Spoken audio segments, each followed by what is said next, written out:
சுகமது பல தினசு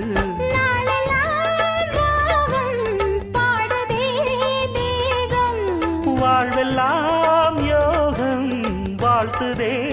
யாவும் விதவிதமா விருந்து வச்சு விழி வழியே மருந்து வச்சு விரத்தோட அதில் பல சுகம் வரும் பொழுதாச்சு. காட்டுக்குயில் பாட்டு சொல்ல வீட்டு கிளி கேட்டு கொள்ள ஒட்டி வந்த தாளமே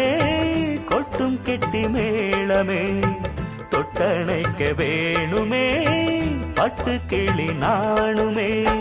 காட்டுக்குயில் பாட்டு